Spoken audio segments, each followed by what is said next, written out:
But who do you say I am? But who do you say I am? We're going to start this series this week on identity, the day after the Lord Jesus, our Savior, was born. Let's have a great time. I'm super excited. So much great news to share with you today. So let's get this thing rolling. This week is going to be phenomenal. Preview. Todd is not only a remarkable, successful 30-year titan in business with having multiple businesses that generate multiplied millions of dollars. And if that plan happens to be to build $1 million company, which I can help you do. But he's humble. He's a man of God. He's a family man. The world's news organizations are built on everything but positivity. He is an influential entrepreneur and business speaker for over 30 years. I've got to forecast. I've got to pronounce. I've got to project. I've got to share with you my ideas, my vision, my goals for not only myself, but for you. That's why he's came up with his incredible concept of taking and creating a platform for people that are wired differently. And you got to understand that your habits of your person and your habits of your business and your habits of your spirituality have to lead to the North Star of who you are. We need to figure out who we want to be in life.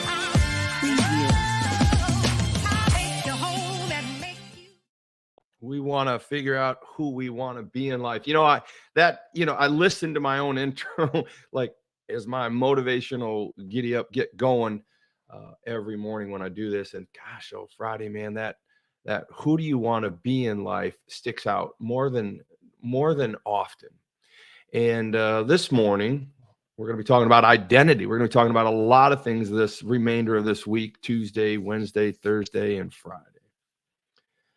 I want to let you know, man, yesterday was a good day for me. Yesterday was a good day for a lot of people. America, all over the world, we celebrated Christmas. And it's a good time where you bring the family together and you scramble. I think a lot of us are scrambling on Christmas. We're not ever really prepared for Christmas. But it's just one of those days that, at the end of the day, you're kind of mulling over the day with your wife, your partner, your friend, your children, whoever you're hanging out with, and you're like, well, that was a good day. It was a good day, right? It was a good day. The day went well. There was a little bit of someone didn't like this gift or that gift, and did you hear what such and such said about such and such? And the other question is, why do they live like that, right? There's all kinds of things that go on during Christmas and this idea of the Advent season coming to a close. It's a beautiful, beautiful story. Last week, we talked about the story and the buildup of Joseph and Mary and how Jesus came here and the drama behind all that.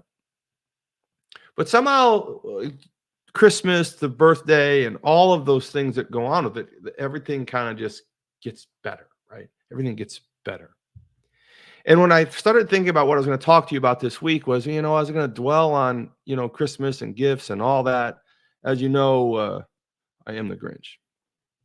I think a lot of you have been following me now for quite a while, and you can see my beard's a little off. It's a little yellowish still because last week, for some reason, my pictures didn't download. But last week, maybe tomorrow, I'll show you some pictures. I had to fly back to Angola, Indiana. Well, I didn't have to. I'd like to. I enjoy going back to that community where the donut capital of the world is, Tom's Donuts. And we had put together our own Christmas celebration because the Christmas thing kind of hit me differently this year.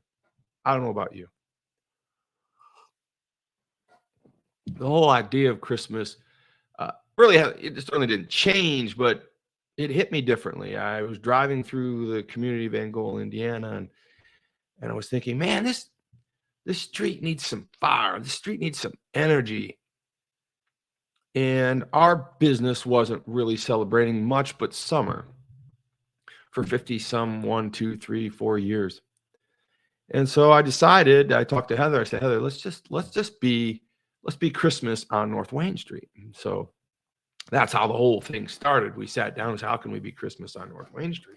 North Wayne Street is the main drag street in this little town called Angola, Indiana. Many of you are from there, know of it, or followed me. Some of you from all over the world. Good morning, good morning, good morning. I love seeing all these people on it. So here's the thing. It was kind of dull on that street. And, we wanted to bring people alive. We wanted to encourage people. We're a business. We want to create community in our business. And so I said, let's just blow it out, man. Let's just create. We had all this.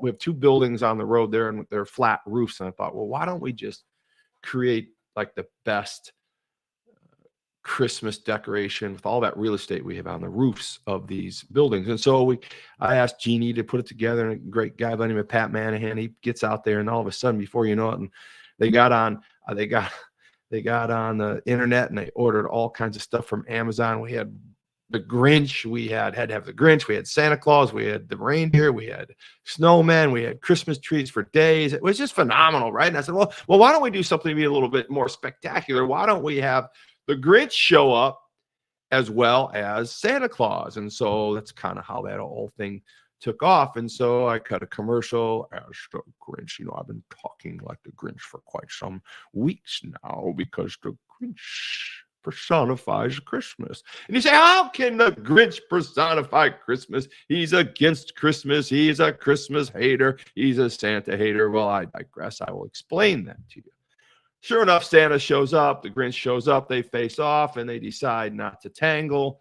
The kids were happy with Santa. The Grinch stole the Tom's Donuts for one night, made it his own, and then the next morning, the Grinch went into Tom's Donuts, and someone placed a very large order, and the Grinch said, this is too complicated for the Grinch. He said Tom can have Tom's Donuts back, because the love of Tom's was too strong, and it was too difficult for the Grinch, and he said they'll come back the following season, and he'll be prepared to take the donut cap award. So we'll see what happens next Christmas.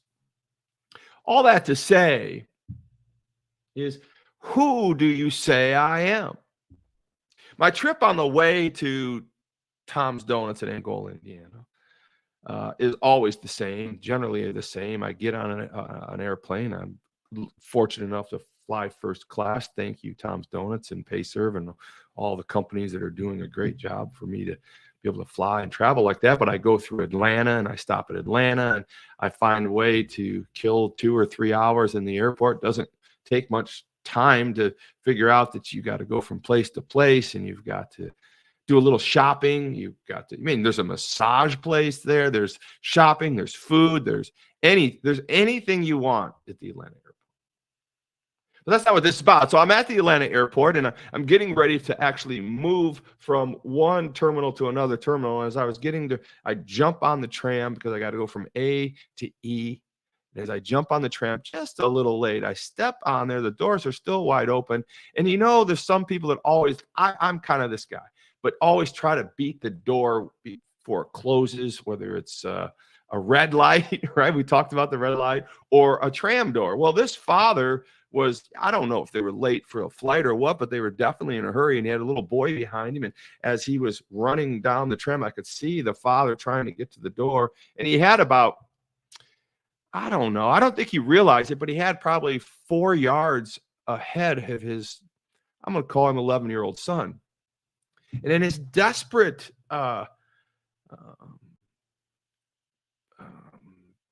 jump, or his desperate urge, or his desperacity, whatever word I'm trying, his urgency to get on the train, he lost track of really where his son was. And so as he sprinted for the train, the son was 3-4 yards behind him. The door was beeping, was going to close, and the father leapt onto the train. One of these trains where the door closes, but if you can touch the door, it'll open back up. But the father had a clean jump. He leapt right through, never touched the door as the door was closing, right? And as he landed in the train, he turned around to look for his son, but it was too late. The doors were more than halfway closed, and he couldn't get his hand in there. And, I'm just standing there watching the whole thing, and 2 or 3 other people are on the train, and they're watching this whole thing unravel. It's like, wow, what just happened here? And as the father got in the train, you could see the horror in his face, right? It's like black or blunt white. You could just see the shade of gauntness just kind of trickled down him as his son was crying on the other side of this gate door. And the father's hammering on the window, trying to talk to him. And the son's crying and raising his hands up in the Atlanta airport. I mean, it's kind of a hard thing to hear. Atlanta airport is massive, right? And the son probably didn't have an app. He didn't know how to travel. And there's tons of people out there in the terminal. And he's being covered with people getting ready to get on the next tram coming, and the father just banging on the window, and the son's crying. And like, man, it was just like, it was a horrible experience. And I remember thinking, like, well, what can I do? How can I help? Like, what I was helpless. Every other man on that tram, I didn't see any women. Oddly enough, I don't know why, but it was like a man's moment. Like, I think it was good that there was no women on that tram, because it was a bad man moment. Like, it was this whole microcosm of being separated from our Father. So the train is blistering down to the next terminal, and the father's kind of panicking, and he gets his phone out. And I said, listen, all you need to do, just get out, and hopefully he doesn't get on the next train, and you can run back to the terminal beforehand. Can you text him? Can you call him? He says, I don't know if he has a phone. I don't know if it's on. I don't know if it's working. And like, so a lot went through my mind with this whole thing. And as it was probably the longest tram ride from terminal A to B in the history of the world. And I honestly don't know how the story played out. I do know that the father jumped out of the tram when the doors opened, and he started to hightail it back to Terminal A. So that's the story, I guess, the setup for this morning. And I just wanted to talk about, have you ever been separated from your father? Have you ever been separated from your father? I mean, it's one of those things that I think metaphorically that we need to understand in this time of Advent season. You know, this Advent season is still here. It's just the day after Jesus was born. I mean, lots of things were happening. People were gathering around the newborn king. Lots was going on today. The murmurs were rumbling through the community. He's born. The king is here. The Messiah is here. You know, this is really probably one of the biggest days in the history of the world, the day after Christ was born. Joseph was dealing with all of the out of wedlock experience of having the baby, having to deal with trekking his child, his newborn child, to be born, and his wife 4 days to Bethlehem, Jerusalem. It's a lot. I mean, they had to be tired. The whole thing had to be just like information overload. And I think about that father on the tram. I think about what's going on in his life. I think about how that transition was so difficult. And I hope that father obviously got back with his son, was well-meaning. And I heard about another story last night in the news that was actually even more mortifying, where they were flying a child unaccompanied in an airline, and the airline somehow got the child off at the wrong stop. And the mother and father, or the recipient of the child in Orlando or wherever the drop-off was, the child never came off the plane, right? The child went to a different city and was stranded. You know, it was like a 8-year-old child or a 9-year-old child or something like that. So it's interesting, you know, why do I bring this stuff up? Because I want you to understand that what is your identity with God? What about you? Jesus asked his disciples, who do you say I am? Who do you say I am? And what I wanted to read to you and talk to you about today, and talk to you about, obviously, to grow you personally, spiritually, and profitably in this world, is to understand, who do you think Jesus is? Who did Jesus think God was, right? Who did the disciples think they were? I think this whole identity thing that we're working on today is something that we're going to actually understand over the next couple of weeks as I build on identity. I was preparing for this message well before Christmas, and then Christmas hit, and the Grinch hit, and all kinds of things were happening. But I just want to encourage you that identity, I don't want to call it identity crises, but identity really is something that we need to focus on in our personal walk, our spiritual walk, and obviously our business walk. And God touches on it in Matthew 16, 13, 18. I just want to read this to you, and then we'll kind of move through it, because I really enjoyed this. It really, my brains just started spinning when I started to read this. When Jesus came into the district of Caesarea Philippi, call it either way, he asked his disciples, "Who do people say that the Son of Man is?"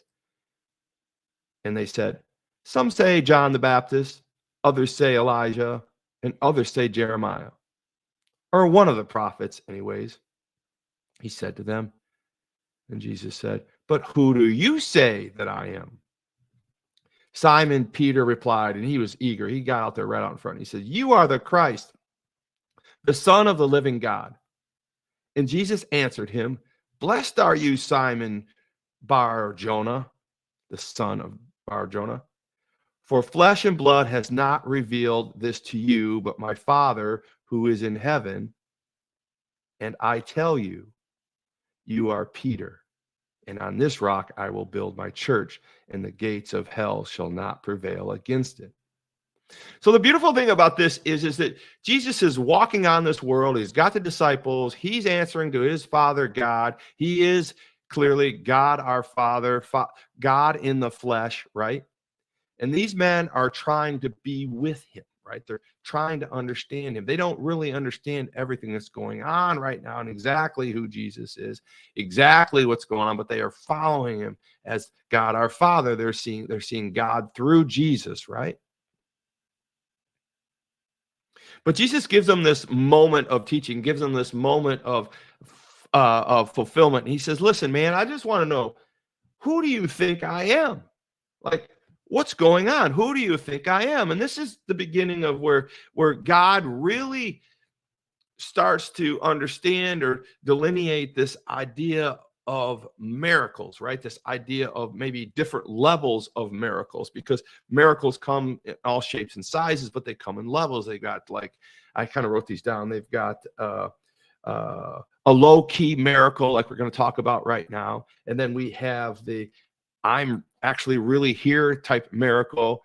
And then the third one is hold my beer and watch this miracle, right? I'm like, hold my beer, watch this. Now, Jesus didn't say hold my beer and watch this. He probably said hold my wine and watch this. But at the end of the day, these were the bomb diggity, jaw dropping miracles. You got level one, which is, a low key miracle. You got level two is,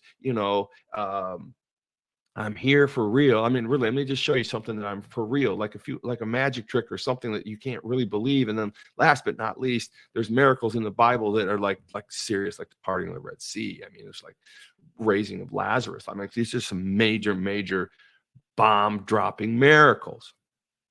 But what I want to talk to you about today is this whole identity, right? This identity of Christ, the day after Christmas, the identity of who you are and where you are and who our Father is and where he fits in our life.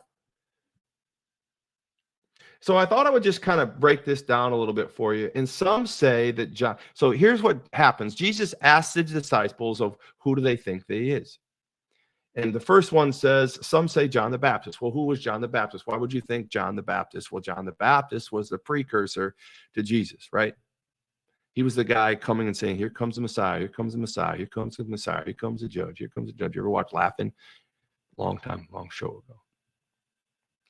And Jesus was doing some of that kind of stuff, the profiting and all of that. So I can see where they would kind of think that he is in that line. Then others say Elijah. Well, Elijah is an Old Testament, not only prophet, but he performed many miracles, big time Old Testament miracles. He had to convince the Jewish people that God was still on their side and to go back and take their land again and to obey God, right? So Elijah did all these miracles to bring proof positive that God still was there and he was in charge, and the Jews needed to obey God to reclaim their land. I mean, the Jewish nation has been fighting over land since the beginning of time. It's just the craziest spectacle of anything. I mean, if I think of anything more epic than the battle for land and from the Jewish nation in Israel, it's overwhelming. And the last one he brings up, well, maybe Jeremiah. Well, Jeremiah was a prophet, and Jeremiah spoke in the Old Testament of many, many things to come. Brilliant, brilliant man. But then Jesus said, no, but who do you think I am? And Peter spoke up and he said, you're the Son of God. You are the Son of the living God. You are our Father incarnated in flesh. Which really brought me to this whole thought process of the man being separated on the bus and the child being separated in the plane, getting to the wrong place, and as how these men didn't want to be separated from Jesus because they were starting to actually see him as their Father. They were seeing him as real. But the thing I wanted to really share with you about this is that this was the first miracle, the first real low-key miracle that Jesus did when he came back on earth. As the Messiah, as a grown man of God. This was the one miracle that I wanted to share with you, a low-key miracle. This miracle is so low-key that if you read the gospel, you don't really even know that it's there because it doesn't make a big deal about it. Before we get into bigger miracles, before we get into parting of the Red Seas and understanding the Bible and turning the wine into water and the fishes to loaves and raising the dead and all kinds of, I mean, even in Matthew, it talks about Jesus raising a cemetery of dead people, right? Those are some massive miracles, but this one here, no, this one is a low-key miracle. Probably the first miracle, because when he asked Peter who he was, none of the disciples really had any wisdom from Jesus of who he really was. And then out of nowhere, Peter, son of Jonah, says, no, you're not Elijah. No, you're not John the Baptist. No, you're not Jeremiah. You are the Son of God, the living God. And that's what I just want to share with you this morning. This is what I want to part with you today. I want you to understand that when Jesus delivered this low-key miracle, he delivered it in such a way that Peter revealed who he was, right? Peter revealed who he was in the supernatural. How did Peter know that? Nobody knew. Nobody told him. Peter knew through God, our Father, who he has been striving to be close for, and he found them in Jesus Christ.